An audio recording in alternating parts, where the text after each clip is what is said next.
லட்டூஸ் family உங்களை அன்புடன் வரவேற்கிறது. ஜீவ விவசாயம், உயிராற்றல் வேளாண்மை, இயற்கை உரம் மற்றும் பூச்சிக்கொல்லிகளை பற்றி நிறைய வீடியோ நம்ம சேனலில் போட்டிருக்கேங்க. நம்ம சேனலை பார்க்காதவங்க முதல்ல சப்ஸ்கிரைப் பண்ணுங்கள், லைக் பண்ணுங்கள், ஷேர் பண்ணுங்கள். வாங்க வீடியோக்குள்ளே போகலாம். இன்னைக்கு நம்ம வீடியோவில் எந்தெந்த காரணத்தினால ஒரு செடியின் வளர்ச்சி பாதிக்கப்படுது, அதை தடுக்கும் எளிய 10 ஊட்டச்சத்து மருந்துக்களை பற்றி நம்ம இன்னைக்கு பார்க்க போகிறோங்க. நம்ம வீடியோவில் எப்படி இயற்கை உரம் தயாரிக்கும் முறைகளை பற்றி நிறைய போட்டிருக்கோங்க. இந்த மாதிரி இயற்கை உரம் தயார் பண்ணி எங்கள் செடிகளுக்கு கொடுக்க நேரம் இல்லை அப்படிங்கிறவங்களுக்கு நான் இன்னைக்கு கொடுக்குற அந்த 10 ஊட்டச்சத்துக்களும் ரொம்ப பயனுள்ளதாக இருக்குங்க. நாம் இப்போ இயந்திர வாழ்க்கை வாழ்ந்துட்டு வரோங்க. இந்த காலகட்டத்திலையும் இயற்கை விவசாயத்தை கண்டிப்பாக பாதுகாக்கணுங்க. அதுக்காக வேண்டிதாங்க இந்த ஊட்டச்சத்துக்களை உங்களுக்கு நான் சொல்கிறேங்க. ரொம்ப எளிய முறையில் செடிகளுக்கு கொடுத்து செடிகளை அதிக வளர்ச்சி பெற வைக்கலாங்க. அது என்னலாங்கிறத பின்வருமாறு நம்ம பார்க்கலாங்க. முதலாவதா நம்ம செடிகள் வளரணும்னா நைட்ரஜன், பொட்டாசியம், பாஸ்பரஸ் இது அதிகப்படியான தன்மைகள் இருக்கணுங்க. மண்ணின் இந்த வளத்தன்மையை பொறுத்து தான் செடிகள் வளம் பெறுதுங்க. அது போக நிறைய ஊட்டச்சத்துக்களும் தேவைப்படுதுங்க. அது என்னென்ன ஊட்டச்சத்துக்கள், அது எந்த உரத்திலிருந்து நம்ம செடிகளுக்கு கொடுத்து பயன்பெறலாங்கிறத பார்க்கலாங்க. முதலாவதா எடுத்துக்கிட்டிங்கன்னா மாடு மற்றும் ஆடு மண்புழு உரங்க. இந்த மக்கிய உரத்தில் 2:1:1 என்ற சதவீதத்தில் ப்ளஸ் ஆர் மைனஸ்ன்னு எடுத்துக்கிட்டிங்கன்னா 0.5%. இது என்பிகே ரேஷியோங்க. இந்த என்பிகே கம்போஸ்டில் அதிகமாக இருக்குங்க.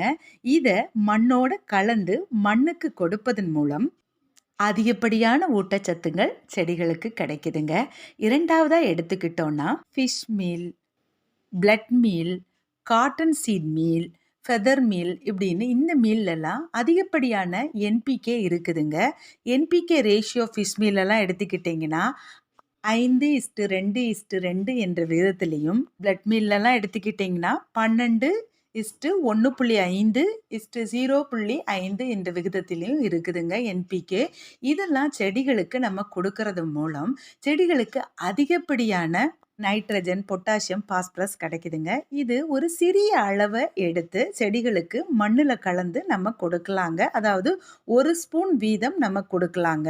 அடுத்ததாக எடுத்துக்கிட்டிங்கன்னா போன் மீல்ங்க. இந்த போன் மீலில் அதிகப்படியான என்பிகே அதிகமாக இருக்குது. இது வேர்களின் வளர்ச்சிக்கு ரொம்ப ஊக்குவிக்க பயன்படுத்தப்படுகின்றதுங்க. இது அதிகப்படியான பூக்களையும் செடிகளுக்கு அதிக வளர்ச்சி தன்மையும் கொடுக்குதுங்க. இதுவும் 1 ஸ்பூன் வீதம் எடுத்து நம்ம செடிகளுக்கு மண்ணுடன் கலந்து நேரடியாக போடலாங்க. இதே போன்று தான் ராக் பாஸ்பேட்டும் நம்ம நேரடியாக கொடுக்கலாங்க.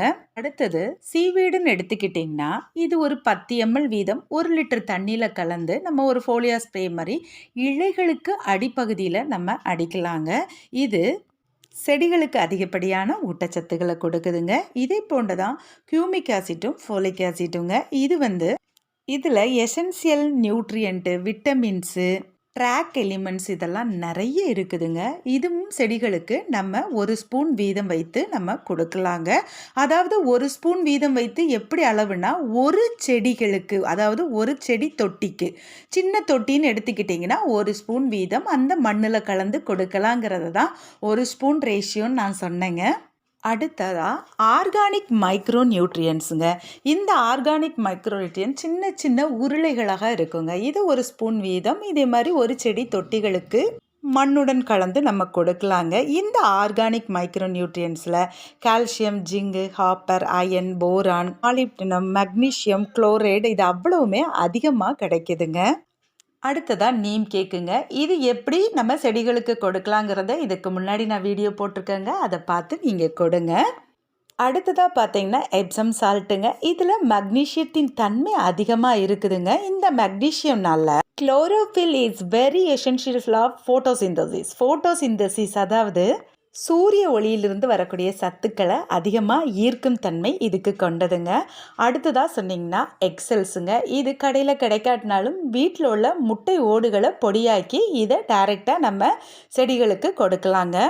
நான் சொன்ன இந்த அனைத்தையும் நேரடியாக செடிகளுக்கு கொடுக்க அளவு தெரியலன்னா நம்ம மக்கிய உரத்தோட கலந்து செடிகளுக்கு போடலாங்க, அல்லது மண்ணுடன் கலந்து கூட செடிகளுக்கு போடலாங்க. இதனால் அதிகப்படியான பூக்கள், காய்கள், கனிகள் கிடைக்குதுங்க. நேரம் இல்லாதவங்க இந்த உரங்களை அதிக நன்மைகளை செடிகளுக்கு கொடுங்கங்க. இது போன்ற வேறொரு வீடியோவில் உங்களை சந்திக்கிறேங்க. இந்த வீடியோ பார்த்த அனைத்து அன்பு உள்ளங்களுக்கும் எனது மனமார்ந்த நன்றிங்க.